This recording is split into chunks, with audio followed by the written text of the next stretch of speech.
اور غلام تو ملکیت ہوتا ہے، زندہ کا ذبح کر دے تبھی کوئی پوچھنے والا نہیں۔ تو جو بیت رہی تھی بلال پر، ابو فقیہ پر، زنیرہ پر، جو ان پر بیت رہی تھی، جو خباب پر بیت رہی تھی، جس طرح ہلاک کیا گیا ہے حضرت سمیہ کو، حضرت یاسر کو، یہ ساری تکلیفیں انہیں بھی تھی، لیکن کیا اس کا یہ بالواسطہ ایذا محمد کے لیے نہیں تھا صلی اللہ علیہ وسلم؟ آپ کے ساتھی آپ کی جانثار ہیں، لیکن آپ ان سے بھی کیا کہیں، فصبروا فصبروا فصبروا۔ جب ابو جہل بدترین ٹارچر کر رہا تھا حضرت سمیہ اور حضرت یاسر کو رضی اللہ تعالی عنہما، آپ کے علم میں ہے کیسی کیسی ٹارچر کی ہے؟ جوان بیٹے کو باندھ دیا ایک ستون کے ساتھ، اس کی نگاہوں کے سامنے برہنہ کیا ہے ماں کو،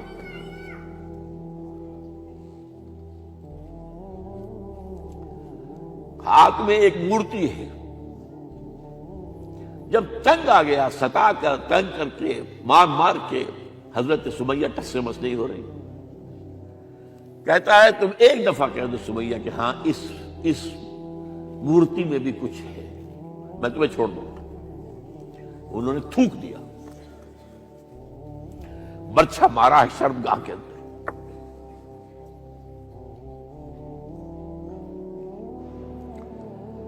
کتنی تکلیف پہنچی ہوگی حضور کو،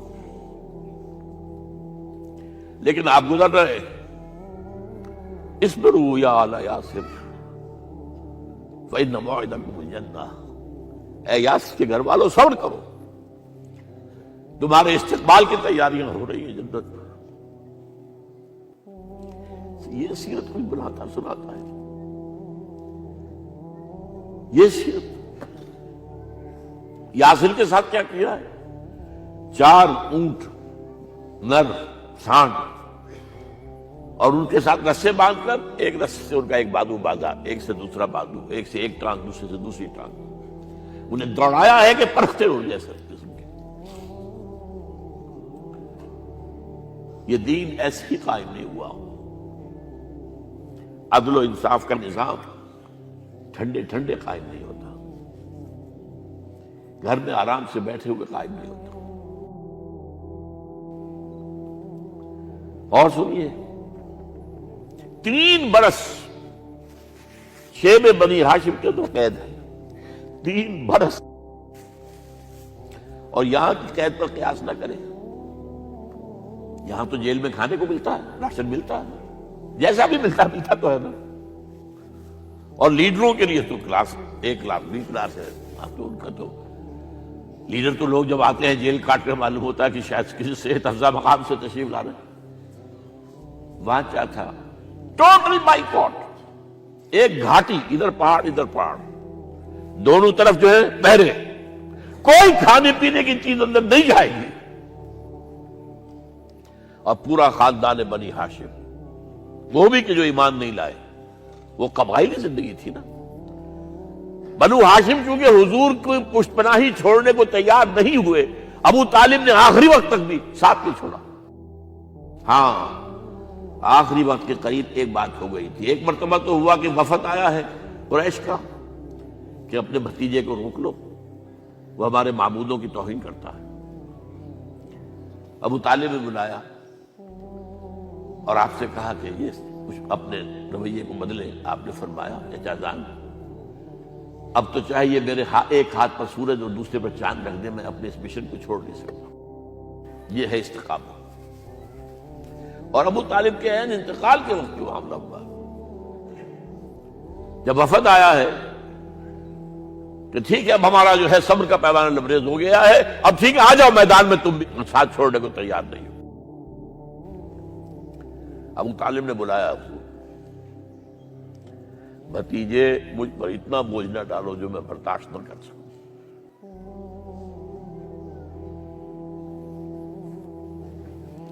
حضور کی آنکھوں میں آنسو آ گئے۔ چچا جان اب تو یا یہ بات پوری ہوگی یا میں اپنے آپ کو ختم کر دوں، اسی میں ختم ہو جائے۔ 12 شیب بنی ہاشم میں 3 برس اس حال میں گزرے ہیں، ٹوٹل بائیکاٹ، کوئی کھانے پینے کی نہیں۔ کچھ لوگ تھے شریف النفس، مثلاً حکیم بن حزام تھے رضی اللہ تعالیٰ، اور بعد میں ایمان لے آئے۔ حضرت خدیجہ کے وہ رشتہ دار تھے، وہ پہاڑ پر چڑھ کر ایک طرف سے رات کی تاریکی میں، دونوں دروازے تو بند ہیں، پہاڑ پر چڑھ کر چوٹی سے نیچے اتر کر کوئی چیزیں کھانے پینے کی دے آئے تو دے آئے، بس صلی اللہ علیہ وسلم۔ کوئی اور ایک آدھ ہوگا ایسا۔ یہاں تک نوبت آئی ہے کہ بنی ہاشم کے یہ پھول جیسے بچے معصوم بھوک سے بلبلا رہے ہیں، اور اس کے سوا کچھ نہیں ہے کہ سوکھے چمڑے ابال کر اس کا پانی ان کے حلق میں ٹپکا دیا جائے۔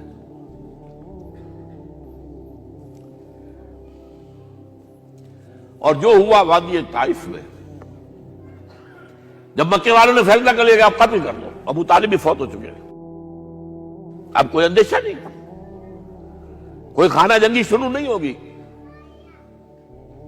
کوئی انٹرا ٹرائبل وار نہیں ہوگی، تو آپ طائف گئے ہیں۔ شاید وہاں کے 3 سردار تھے بڑے، اور یہ طائف اصل میں قریشی کا سمجھیے کہ یہ ان کا گرمیوں کا یہ صحت افزا مقام تھا۔ یہ تمام جو سردار تھے مکے کے، ان کی جائیدادیں وہاں کی باغات تھے، اور وہاں کے بھی 3 سردار تھے، تو شاید ان میں سے کسی کو اللہ توفیق دے دے۔ وہاں گئے ہیں اور صرف ایک ساتھ ہیں، حضرت زید بن حارثہ، حضرت ابو بکر بھی ساتھ نہیں، سائے کی طرح ساتھ رہنے والا بھی ساتھ نہیں تھا۔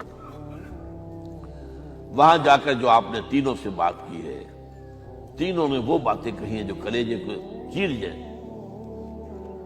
تمہارے سوا کوئی اللہ کو نہیں ملا تھا رسول بنانے، جاؤ چلے جاؤ۔ ایک کہتا ہے فوراً چلے جاؤ یہاں سے، اس لیے کہ ہو سکتا ہے کہ تم سچے ہو تو کہیں میں تمہاری توہین نہ کر دوں، اور یہ بھی ہو سکتا ہے تم جھوٹے ہو تو جھوٹے کو میں منہ نہیں لگانا چاہتا۔ 3 دن کی یہ سختی، اور اس میں کیا ہو رہا ہے، اسٹریٹ ارچنز جو کہلاتے ہیں ہمارے یہاں، ٹھوکرے گلیوں کے، انہیں اشارہ کر دیا ذرا ان کی خبر لو، اب وہ پتھراؤ کر رہے ہیں۔ جیسے ہمارے ہاں کوئی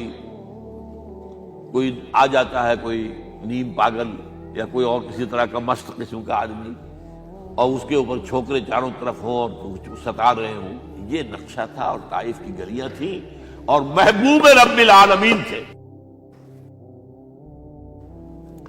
ادھر سے پتھر آ رہے ہیں تو زید بن حارثہ رکاوٹ بن گئے، لیکن پیچھے سے آ رہے ہیں، وہ کیسے روکیں گے؟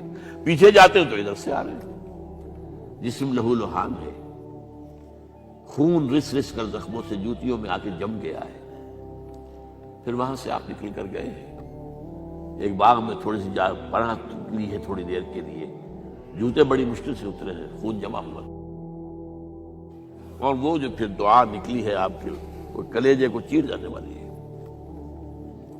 اللہم الیک اشکو ضعف قوتی وقلت حیلتی وحوانی علی الناس، اے اللہ تیری جناب میں فریاد لے کر آیا ہوں، اپنی قوت کی کمی کا، اپنے وسائل کی کمی کا، اور لوگوں میں جو رسوائی ہو رہی ہے، الی من تکلنی الی بعید یتجہمنی او الی عدو ملکت امری، مجھے کس کے حوالہ کر دیا ہے، مجھے دشمن کے حوالے کر دیا جو چاہے میرے ساتھ کر گزرے۔ فریاد ہے کہ نہیں؟ بڑی زوردار فریاد ہے، بڑی زوردار، لیکن پھر مقام عبدیت کا ظہور ہوتا ہے۔ ان لم یکن علی غضبک فلا ابالی، اے اللہ اگر تو ناراض نہیں ہے، مجھے اندیشہ یہ ہو گیا کہ کہیں تو ناراض تو نہیں ہو گیا ہے، کہیں تو نے میرا ساتھ تو نہیں چھوڑ دیا ہے، اگر تو ناراض نہیں ہے تو مجھے کوئی پرواہ نہیں، جو ہو سو سر تسلیم خم ہے جو مزاج یار میں آئے۔ واپس آئے ہیں تو مکے میں داخل نہیں ہو سکتے تھے، وہاں تو قتل کا فیصلہ ہو چکا، باہر ہی آپ نے ڈیرا لگایا، زید بن حارثہ کو بھیجا، فلاں شخص کے پاس جاؤ کہ تم اگر امان میں لے لو محمد کو تو محمد آ جائیں، میں تو میری یہ پوزیشن نہیں ہے، میں قریش کے مقابلے میں امان نہیں دے سکتا۔ دوسرے کے پاس بھیجا، اس نے بھی کچھ ایسے جواب دے دیا۔ تیسرے کے پاس جب گئے حضرت زید، مطعم بن عدی، اس نے کہا ٹھیک ہے، میں امان دیتا ہوں محمد کو، وہ آ جائے مکے میں۔ حضور سے آگے کہا، حضور نے فرمایا نہیں جا کر کہو، آ کر لے کر جا۔ کیوں؟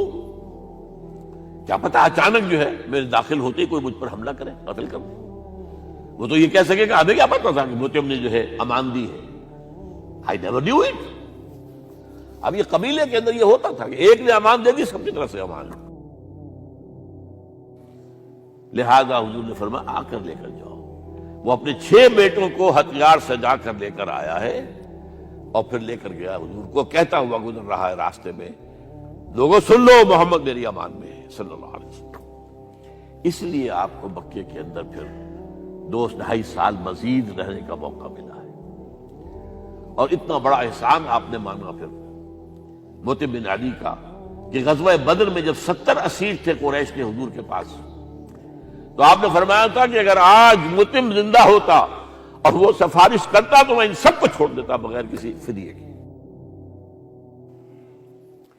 بہرحال یہ چند باتیں میں نے آپ کو بتائی، باقی تو یہ کہ غار ثور ہے کیسی کیسی، اور پھر غزوہ بدر سے پہلے کی رات ہے، اور وہ آپ کا زندگی کا طویل ترین سجدہ ہے۔ اس میں جہاں تک یہ الفاظ بھی آپ نے کہہ دیا، اللہ اگر کل یہ جو 313 یہاں جمع ہیں اگر یہ ختم ہو گئے تو پھر قیامت تک تیرا نام لینے والا کوئی نہیں ہوگا، میں آخری رسول اور میری یہ 15 برس کی کمائی ہے۔ اس وقت کہا حضرت ابوبکر نے، وہ پہردار کی حیثیت سے کھڑے تھے، کہ حسبک حسبک حضور بس کیجئے بس کیجئے۔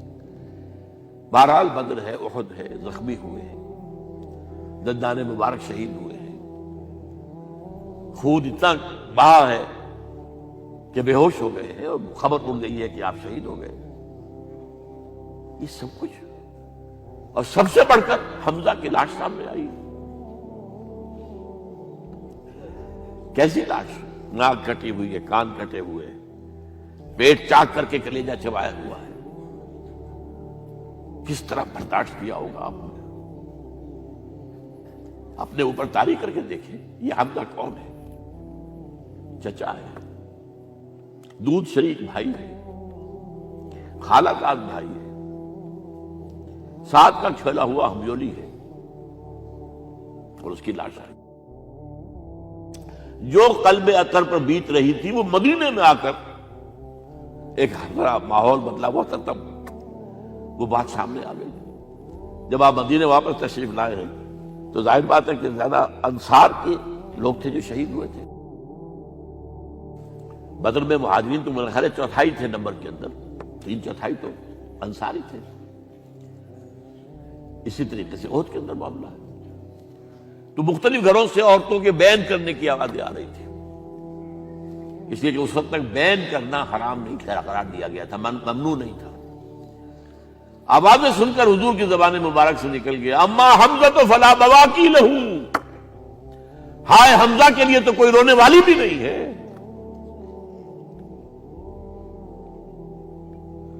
اس پر پھر صحابہ نے، انصار نے اپنے ہاں کی خواتین کو حضرت صفیہ کے ہاں بھیجا، وہ سگی بہن تھی، وہاں انہوں نے جا کے بھی تعزیت کی، بہن کی۔ غزوہ احزاب کا آپ نے سن ہی لیا، اسوہ رسول پر نہ معلوم کیا کیا باتیں چیز لوگوں میں مشہور ہو گئی ہیں۔ اسوہ کا لفظ آیا کہاں ہے قرآن میں؟ سورہ احزاب میں۔ وہ اسوہ کیا تھا؟ جب خندق کھودنے کا فیصلہ ہوا ہے تو خندق کھود رہی ہے، حضور بھی لگے ہوئے ہیں، بھاری بھاری پتھر اٹھا کر کندھے پر لا کر باہر پھینک رہے ہیں، پتھریلی زمین تھی، ایک پتھر کسی سے ٹوٹا نہیں تھا، تو حضور نے جو ہے 3 دفعہ جو اس کے اوپر ضرب لگائی تب ٹوٹا ہے۔ لیکن یہ کہ کئی دن کے فاقے ہو چکے تھے، کھانے کو کچھ نہیں، پورا محاصرہ تھا، 12,000 کا لشکر گھیرے ہوئے، یہاں تک کہ آپ کو معلوم ہے کہ گھروں کے اندر بیت الخلاء تو نہیں ہوتے، باہر جاتے تھے قضاء، اس کا کوئی امکان نہیں۔ شدید ترین آزمائش جو ہوئی ہے اس کا نتیجہ ایک طرف یہ نکلا کہ منافقین کا نفاق ان کی زبانوں پر آ گیا۔ قرآن مجید میں ہے یہ انہی آیات میں، ما وعدنا اللہ ورسولہ الا غرورا، ہمیں تو اللہ اور اس کے رسول نے دھوکہ دے کے مروا دیا۔ ہم سے کہا تھا کہ قیصر و کسریٰ کے خزانے تمہارے قدموں میں آئیں گے، اور حال یہ ہے کہ ہم رفع حاجت کے لیے باہر نہیں جا سکتے، کھانے کو کچھ نہیں۔ اس وقت کچھ صحابہ آئے ہیں حضور صلی اللہ علیہ وسلم سے، دیکھیے فاقے سے کمر دوہری ہوئی جا رہی ہے، ہم نے اپنے پیٹوں پر پتھر باندھے ہوئے، چادروں کے ساتھ پتھروں کسا ہوا تاکہ کمر سیدھی رہے۔ حضور نے اپنا کرتا مبارک اٹھا کر دکھایا، 2 پتھر میں، یہ ہے اسوہ، یہ ہے آپ کی سنت، آپ کا اسوہ حسنہ۔ لیکن اس اسوہ حسنہ سے فائدہ کون اٹھا سکتا ہے؟ لقد كان لكم في رسول الله اسوة حسنة لمن كان يرجو الله واليوم الآخر وذكر الله كثيرا۔